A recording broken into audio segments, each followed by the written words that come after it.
You think if you stop going to the gym, you'll lose everything, your strength, your size, your identity, and that's exactly what I thought too. So I quit the gym for 30 days. No workouts, no lifting, nothing. And what happened next wasn't what I expected. In the next few minutes, you'll know exactly what actually happens when you stop training, physically and mentally, and whether you should ever do it. You're scared that if you miss 1 week, everything disappears. So today, I'm breaking down what really happens to your muscle in 30 days, what happens to your strength, what happens to your mindset, and the surprising benefit nobody talks about. By the end, you'll know whether taking a break is weakness or strategy. Week 1, the panic phase. The first 7 days felt illegal. My body was fine, but my brain wasn't. I kept thinking, am I shrinking already? Here's the truth most beginners don't know. You don't lose muscle in a week. What you lose first is glycogen, stored carbs inside muscle. That's what makes you look full. When you stop training, glycogen drops. You look slightly flatter, but that's not muscle loss. It's water. And psychologically, you feel weak before you are weak.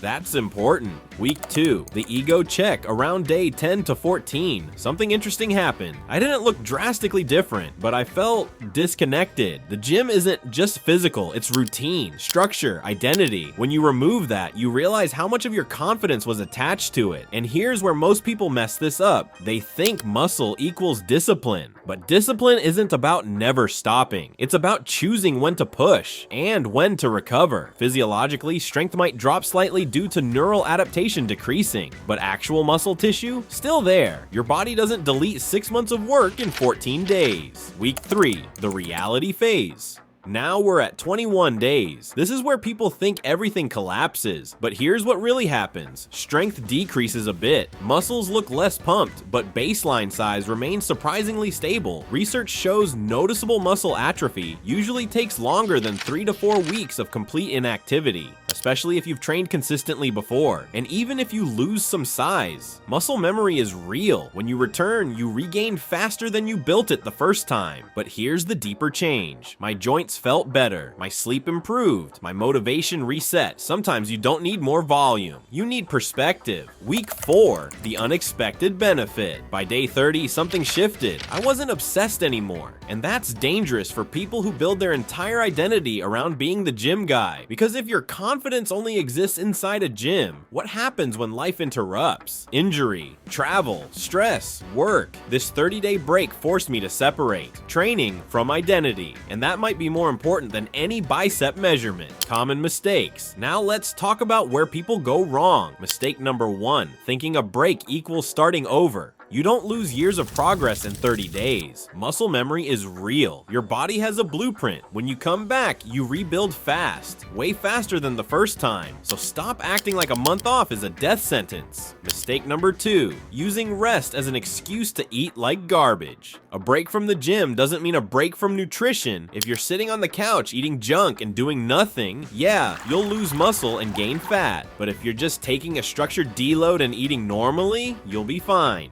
Mistake number 3, not planning the comeback. Most people quit, lose a little, panic, and try to go back at 100% intensity immediately. That's how you get injured. Your connective tissue, your joints, your nervous system, they all need time to ramp back up. Start at 60 to 70% and build.